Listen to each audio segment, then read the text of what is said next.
നമസ്കാരം.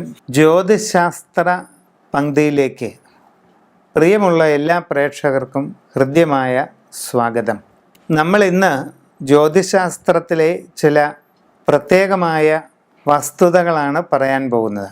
നക്ഷത്ര ജ്യോതിഷം അഥവാ സ്റ്റെല്ലാർ അസ്ട്രോളജിയുടെ വിവിധ വശങ്ങളാണ് നാം ഇവിടെ പറയാനായിട്ട് പോകുന്നത്.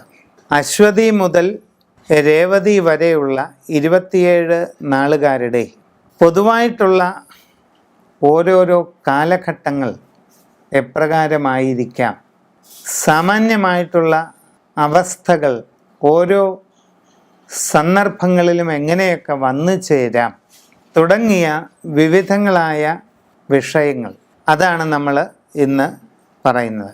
നമ്മൾ 27 നാളുകളാണ് നക്ഷത്ര ജ്യോതിഷത്തിൽ ഉള്ളത്.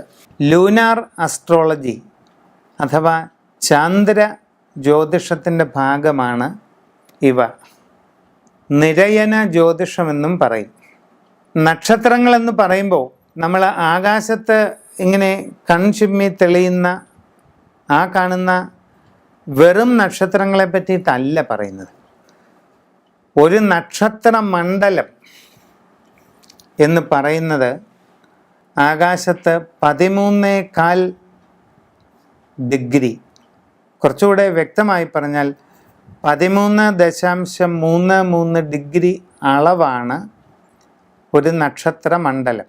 ഭൂമിക്ക് ചുറ്റുമുള്ള അന്തരീക്ഷ മണ്ഡലത്തെ ഒരു പരിപൂർണ വൃത്തമായി പരിഗണിച്ചാൽ ആ വൃത്തത്തിൻ്റെ ഗണിതപരമായ അളവ് 360 ഡിഗ്രിയാണ്.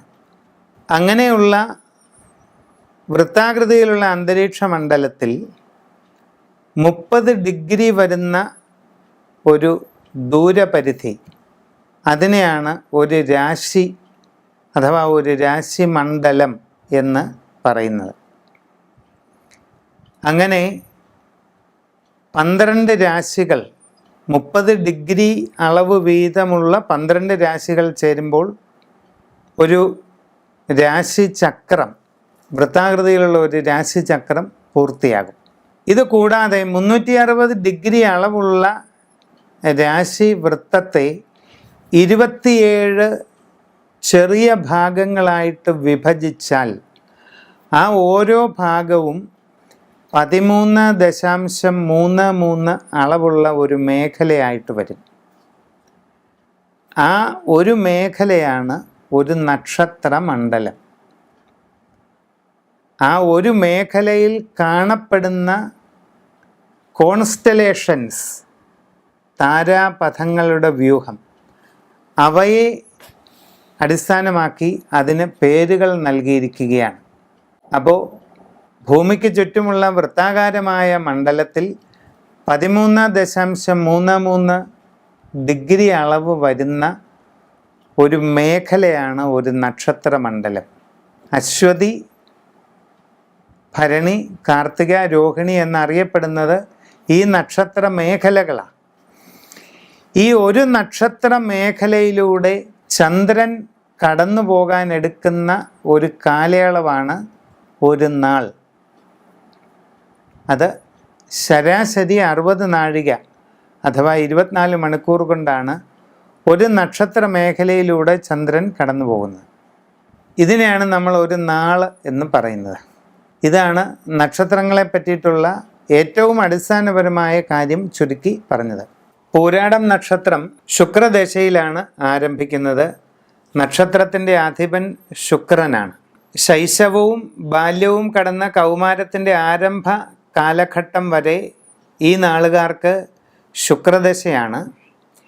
അതിശൈശവവും ബാല്യവും ശുക്രദശയിലൂടെ കടന്നു പോകുന്നത് കൊണ്ട് കാര്യമായ ശൈശവകാല ക്ലേശങ്ങൾ അഥവാ ബാല്യാരിഷ്ടതകൾ ഉണ്ടാകാറില്ല. ബാല്യത്തിൻ്റെ അവസാന ഘട്ടം മുതൽ കൗമാരത്തിൻ്റെ ആദ്യ കാലഘട്ടം ശുക്രദശയെ തുടർന്ന് വരുന്ന ആദിത്യ ദശയിലൂടെയാണ് കടന്നു പോകുന്നത്. ഈ ആദിത്യ ദശയുടെ കാലത്ത് പൊതുവെ ഒരു അസ്വസ്ഥത ഉണ്ടാകാറുണ്ട്. പഠനകാര്യങ്ങളിലൊക്കെ വിചാരിക്കുന്നത് പോലെ ഒരു മുന്നേറ്റം ഉണ്ടാകാത്ത സ്ഥിതി കാണപ്പെടും. അപ്പം സ്കൂൾ ഫൈനൽ പഠനം, +1 +2 കാലഘട്ടങ്ങൾ, ഉപരിപഠനത്തിൻ്റെ ആരംഭം, ഇതൊക്കെ ആദിത്യ ദശയിലൂടെയാണ് വരുന്നത് പലപ്പോഴും. അതുകൊണ്ട് തന്നെ വിചാരിക്കുന്നത്ര ഭംഗിയായി ആ ഘട്ടങ്ങൾ മുമ്പോട്ട് പോകണമെന്നില്ല. അതിനനുസരിച്ച് വേണ്ട മുൻകരുതലോടുകൂടി പഠനങ്ങളിൽ ജാഗ്രത തുടരേണ്ടത് ആവശ്യമാണ്. കൗമാര കാലഘട്ടത്തിൻ്റെ അന്തിമ സന്ദർഭങ്ങൾ, യൗവനത്തിൻ്റെ ആദ്യകാലം, ഇതെല്ലാം ചന്ദ്രദശയിലാണ് പോകുന്നത്. അതുകൊണ്ട് തന്നെ വിദ്യാഭ്യാസത്തിൻ്റെ അവസാന ഘട്ടങ്ങളിൽ നല്ല പുരോഗതി കൈവരിക്കാൻ അവസരമുണ്ടാകും. തൊഴിൽ അന്വേഷണം ആരംഭിക്കുന്ന കാലത്ത് നല്ല നേട്ടങ്ങൾ കൈവരിക്കാനായിട്ട് അവസരമുണ്ടാകും. അതുകൊണ്ട് തന്നെ ഈ നാളുകാർക്ക് നല്ലൊരു ജോലി കണ്ടെത്തുന്നതിന് ഈ ചന്ദ്രദശയിൽ സാധിക്കാറുണ്ട്. ആ യൗവനത്തിൻ്റെ ആരംഭ കാലഘട്ടം തീർന്നു കഴിഞ്ഞാൽ തുടർന്ന് വരുന്ന 7 വർഷക്കാലം ചൊവ്വാദശയാണ്. അതും പൊതുവെ അനുകൂലമായിരിക്കും. പ്രവർത്തന രംഗത്ത് നേട്ടങ്ങൾ ഉണ്ടാക്കാനായിട്ട് സാധിക്കും. സാങ്കേതിക രംഗത്ത് പ്രവർത്തിക്കുന്നവർക്കൊക്കെ ആ കാലഘട്ടങ്ങളിൽ നല്ല പുരോഗതി ഉണ്ടാകാറുണ്ട്. യൗവനത്തിൻ്റെ മധ്യത്തിന് ശേഷമുള്ള കാലഘട്ടത്തിൽ ആരംഭിക്കുന്നതായ രാഹുദശാകാലം മധ്യപ്രായത്തിൻ്റെ ആരംഭം വരെ നീണ്ടു നിൽക്കുന്നതാണ്. ആ 18 വർഷക്കാലം ഉദ്ദേശിക്കുന്ന രീതിയിൽ പുരോഗതിക്ക് കുറച്ച് തടസ്സങ്ങൾ ഉണ്ടായെന്ന് വരും. പ്രവർത്തന രംഗത്ത് പല പ്രതികൂല അനുഭവങ്ങൾ ഉണ്ടായെന്ന് വരും. ആരോഗ്യപരമായും ചില അസ്വസ്ഥതകൾക്കൊക്കെ ഇടയ്ക്ക് സാധ്യതയുണ്ട്. പൊതുവെ എല്ലാ കാര്യങ്ങളും ശ്രദ്ധിക്കേണ്ട സമയമാണ്. ഇനി മധ്യപ്രായത്തിൻ്റെ ആരംഭഘട്ടത്തോടുകൂടി വ്യാഴദശ ആരംഭിച്ചാൽ അത് വാർദ്ധക്യ ആരംഭവും കഴിഞ്ഞ് കുറച്ചു കാലം കൂടെ നീണ്ടു നിൽക്കും. ഈ വ്യാഴദശാകാലത്ത് ജീവിതത്തിൽ ഒരു സ്വസ്ഥമായ സെറ്റിൽമെൻറ്റിലേക്ക് എത്തിച്ചേരുവാനായിട്ട് കഴിയാറുണ്ട്. സന്താനങ്ങളുടെ കാര്യത്തിൽ, സന്താനങ്ങളുടെ തൊഴിൽ, വിവാഹം തുടങ്ങിയ എല്ലാ കാര്യങ്ങളിലും ഒരു നേട്ടങ്ങൾ കൈവരിക്കാൻ സാധിക്കുന്നതായൊരു സന്ദർഭമാണ്. പിന്നെ നിങ്ങൾ ഓരോരുത്തരുടെയും ജനന തീയതി സമയവും അനുസരിച്ചുള്ള ഗ്രഹനില കണക്കാക്കി വേണ്ടത് ചെയ്യുക.